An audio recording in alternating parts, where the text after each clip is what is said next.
जीवन हमें एक मौका देता है, इसलिए जब भी सही कॉलेज चुनने का समय आए तो सिर्फ मंगलायतन यूनिवर्सिटी आपके बेहतरीन भविष्य और सर्वांगीण विकास के लिए।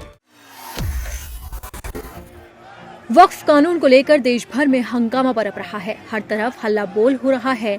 जहां एक तरफ मुस्लिम संगठनों के साथ साथ विपक्षी दल भागे भागे सुप्रीम कोर्ट पहुंच गए, तो वहीं दूसरी तरफ मोदी सरकार के साथ दूसरे राज्य भी कानून के समर्थन में सर्वोच्च अदालत में खड़े हो रहे हैं। इस आर पार के बीच अब मुसलमानों का धमाकेदार बयान सामने आया है।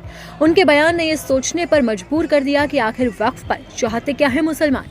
साजिद रशीदी ने वक्फ पर सुनवाई से पहले बड़ा बयान दे दिया। तो सबसे पहले आपको ऑल इंडिया इमाम एसोसिएशन के अध्यक्ष मौलाना साजिद रशीदी का बयान सुनाते हैं। देखिए, वो एक संवैधानिक प्रक्रिया है। जो लोग गए हैं, मेरी जानकारी में करीब 22 लोग गए हैं। 10 लोगों को मंजूर किया है कोर्ट ने कि भाई इस पर सुनवाई करूंगा। उनकी याचिकाएं उनको लगी होंगी कि हाँ भाई इस पर सुनवाई होनी चाहिए, और 15 या 16 शायद उसमें लगी है कि भाई सुनेंगे।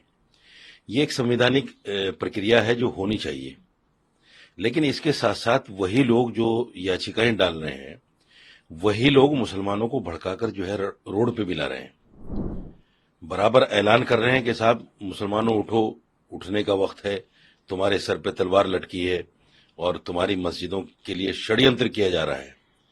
ये इस तरह के जो भाषण हैं लोगों के, ये बड़े गैर संवैधानिक भी हैं और समाज को तोड़ने वाले, नफरत फैलाने वाले बयान हैं।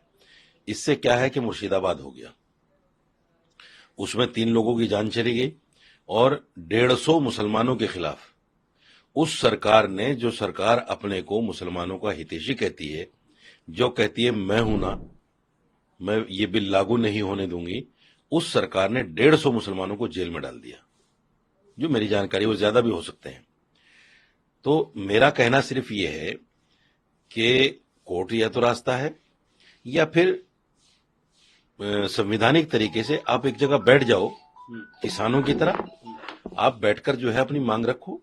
कौन मना करता है?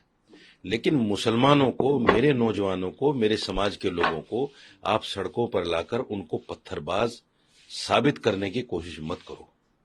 उन पर टैग लगा हुआ है कि मुसलमानों पर कि ये पत्थरबाज हैं, दहशतगर्द हैं, आतंकवादी हैं। मैं उन पर से ये टैग हटाना चाहता हूं। मैं चाहता हूं कि मुसलमान समझें विपक्षी दलों की चाल को, और खासतौर से असदुद्दीन अवैसी की चाल को, कि ये चाहता क्या है देश में। खुद प्रॉपर्टी कब्जा करे बैठा है और मुसलमानों को सड़कों पर निकाल रहा है।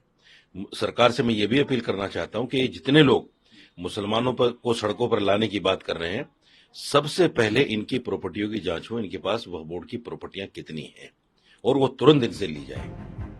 अब इस बयान से साफ है कि वो वक्फ के समर्थन में खड़े हैं। इसी के साथ ही उन्होंने असदुद्दीन ओवैसी को भी खरी खोटी सुनाई है। अब वक्फ को लेकर आर पार की जंग छिड़ गई है। देखना होगा कि कोर्ट इस पर क्या फैसला सुनाता है।